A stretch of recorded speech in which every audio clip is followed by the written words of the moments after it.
Idia was born in the late 15th century in what is now known as the Edo state of Nigeria. She was raised in a society that placed great value on tradition, spiritual strength, and the roles of women as custodians of culture and life. From a young age, Idia exhibited intelligence, courage, and a unique ability to navigate the complexities of her society. She was the mother of Oba Esigie, who reigned from 1504 to 1550 and was alive during the Idah War, which took place about 1516. As a young woman, she caught the attention of Oba Ozula during one of the dance performances at a ceremony. The Oba initiated his interest in her. Her parents began to seek for means to avert this unpleasant destiny for their daughter. To be married to the Oba was the greatest honor that could be bestowed on any Benin woman at that period. On the contrary, it was also the greatest bondage any woman could find herself. At the Oba harem, there were a great number of women wrestling for the Oba's attention. In some instances, the women were as much as 500 waiting to attend to an Oba. Some did not even go close to his bedchambers for more than one whole year, and once a woman is married to the Oba, the tradition does not permit her to ever divorce him, whether the situation favors her or not. And if she decides to leave him after her own free will, she is not allowed to remarry in the community. Also, when a woman is married to the Oba, she is totally lost to her family. She may never set eyes on her immediate family again. This and many more reasons were what forced Idia's parents to seek for spiritual help from the strong hand of the Oba over their daughter's life. According to traditions, Idia's parents did not wish their daughter to become one of the numerous wives of Oba Ozolwa, and in those days, no one could deny the Oba of any maiden he had interest in. This is due to the tradition which makes all freeborn citizens of Benin Kingdom subject to the Oba.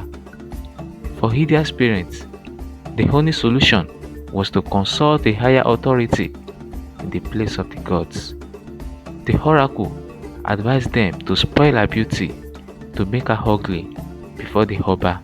This resulted to the two parallel vertical marks running down her forehead.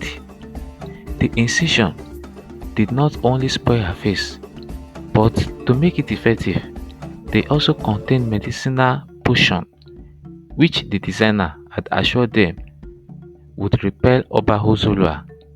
The plan was to make Ozolwa to develop immediate hatred for Idia at first sight, and thereby rejecting her as his queen. This effort to stop Idia from becoming a queen were however futile, as Oba Ozolwa sensed there was something wrong before he even set his eyes on Idia, and he quickly neutralized the effects of the medicine. Idia eventually became one of the queens. As a queen, Idia became relevant in Benin Kingdom. She was not content to remain in the traditional confines of the palace, and thus changed the traditional place of women in the kingdom. In traditional societies, women had no place, as they were only meant to serve their husband, take care of their children, and manage other domestic issues. This role, however, changed as Idia became a pace setter for the women. First, the way and manner she maneuvered her son's way to the throne is still something many historians are unable to fathom. She actually transformed the Benin dynasty history and paved way for a new one to begin. Although the Oba's first sons were always made heir to the throne, Idia was said to have been the spiritual eye of her son, Osawe, who was later crowned with the title Esigie. She was a very strong occult and was very powerful in the art of black magic, which she used to seize the throne of Benin for her son. The circumstances or occurrences which brought Esigie to the throne were complicated. Esigie was named the second son at birth, even though he was supposed to have been declared the third son. During the birth of the sons, Araron, son of Oloye Oomi, was delivered early in the day before Esigie, but Araron did not cry on time after his birth, and during the process of waiting for him to cry, Idia also had Esigie. Esigie was said to have cried immediately at birth, and his birth was officially announced to the Oba before that of Araron, enabling him to name the second place. The situation that also moved Esigie to the first place was very much intriguing. Esigie moved to the first place in 9 after the first son, Ogidigbo, lost his Obaship rights due to his physical disability. It happened that he had fractured his leg in a competition with his two younger brothers, Araron and Esigie, and became a cripple. This ill-fated accident robbed him of his destiny and brought Esigie to the place of heir to the throne. When Oba Esigie ascended the throne, the kingdom of Benin was under threat. It faced internal strife as well as external invasions from neighboring states. Esigie was greatly disturbed and attacked by his brother Araron, who claimed to have been the true heir to the throne. Araron, the Enoje of Udo, was a man of giant stature who had fought and won many battles. He was a very great warrior who fought alongside his father Oba Ozolua while Esigie was sent to the missionary school. On a normal ground, Araron would have defeated Esigie without any stress, if not for Idia, who stepped in again to rescue her son. It is recorded that they fought many battles. At the last one, Araron was defeated. The victory of Esigie over his brother was as a result of Idia's magical and supernatural powers. It is believed that she did not only cook her son for battles ahead, but fought alongside Esigie at different occasions. Queen Idia broke the impasse when she became the first woman ever in the Benin Kingdom to be honored with the title of Iyoba. She became the first among women to be ranked as a senior chief who took part in the administration of the kingdom. This was a serious achievement for a woman at that time in the ancient kingdom of Benin. Before Oba Esigie came to the throne in the 16th century, it was forbidden for any Oba of Benin to have a mother. The reason was that an Iyoba, that is Queen Mother, would command the same power and authority, and the Benis were not ready to serve two Obas. Therefore, before the son's coronation, she would be killed. When Esigie came to the throne, because of the problems he went through and various wars he fought, and the part and role the mother queen Idia played, he decreed against the traditional kings of the Iyoba. He built a palace for the Iyoba at Uselu where the mother resided. All Iyoba has resided there, except Egage, the mother of Eweka. The white men did not allow him to take her to Uselu. The institution of Iyoba did not only accord power to royal mothers in the running of the kingdom, it also gave opportunity to wives who were non-royals to participate in the running of the kingdom and government, which was against the long-standing protocol that allowed only daughters who were of the royal blood to partake in the daily administration of the kingdom. She took an active role in the defense of the kingdom. Through her spiritual insight, strategic mind, and physical prowess, she became a trusted advisor and warrior.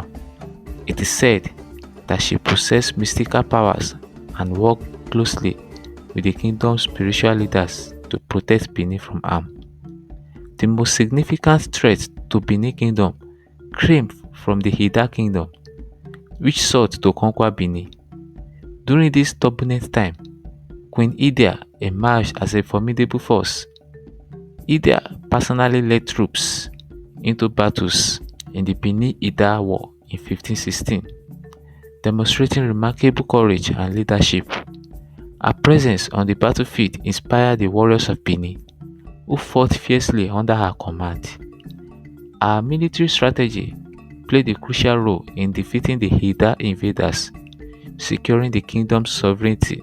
Her participation in the war brought her fame and made her prominent that she now became a very strong political personality in the kingdom. She made history and completely changed the status of the ordinary Benin woman. The Benin Idah War from 1515 to 1516 broke out as a result of the rebellion of one of the Oba Esigie's most senior chief. The leader of the Uzama Grace of Chiefs was said to have been behind this war, which became a strategic event for Idia to display her supernatural prowess. According to tradition, Chief Olia was said to have rebelled against the monarch because he felt he was humiliated by the actions of Esigie.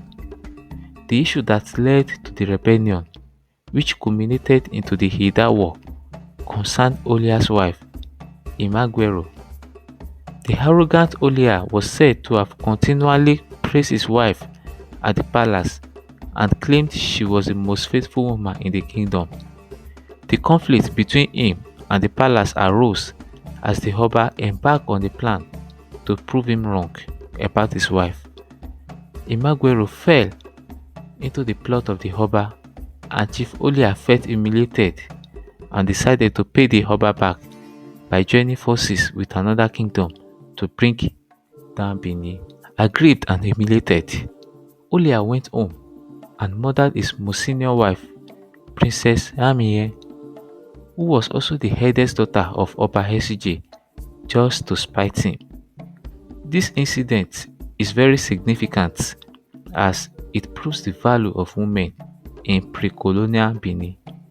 The point is, for diplomatic purposes, the tradition demands Runi Oba to give out his first daughter to his most senior chief in order to ensure peace among the Oba and his chiefs. This tradition has, however, led to the death of many princesses. Whenever an Oba has quarrel with any of these chiefs his daughter was married to, the princess would be the one to suffer from such crisis. Olia did not stop there.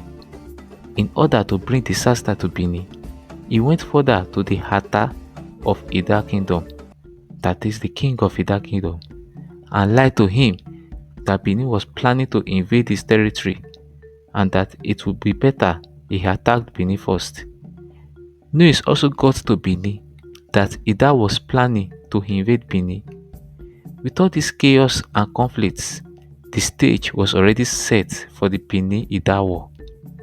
It was in such a chaotic situation that Idia stepped in to rescue her son and his kingdom from collapse. No woman has ever gone to war before except Idia, mother of Oba Esigie. During the war, Queen Idia's troop was captained by her head slave, while Idia was the war general. Esigie also had his own troop. Queen Idia and her troops fought gallantly in the war, and though Oba Esigie also had his own command in the Benin Idah War, the victory of the war has been ascribed to Queen Idia's command. Queen Idia became more famous decades after her demise. Oba Esigie commissioned the brass caster guild and ivory carver's guild to produce Ivory Mask in memorial of his mother, and these masks were used to decorate the spiritual altar he built for her. These ivory masks are part of the connections of pendant plaque that the Obas wear around the waist during the Igwe festival to strengthen the Oba during the Hemobo ceremony that commemorates Esigie's defeat of his brother Aruaron. Queen Idia's legacy extends beyond her military and political achievements. She is celebrated as a symbol of wisdom, courage, and maternal strength. Her contributions to the cultural and spiritual life of the Benin Kingdom were profound. She was a patron of the arts, and her reign saw a flourishing of creativity, particularly in the creation of intricate bronze and ivory works that remain among the most treasured artifacts of the African arts. The famous bronze masks of Queen Idia, crafted by the Beninese master artisans, is perhaps the most enduring symbol of her legacy. The mask, with its intricate design and regal features, represents her power and divine authority. It was used in ceremonies honoring her role as a protector of the kingdom. Queen Idia's life is a story of unparalleled bravery, intellect, and leadership. She rose to prominence in a time of great uncertainty, using her unique talent to protect and strengthen her kingdom.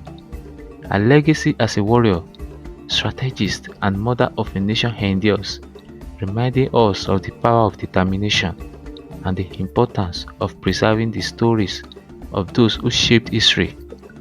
Queen Idia, the warrior queen, stands as an eternal symbol of strength and resilience. Her story etched into the heart of the Benin Kingdom and the collective memory of Africa.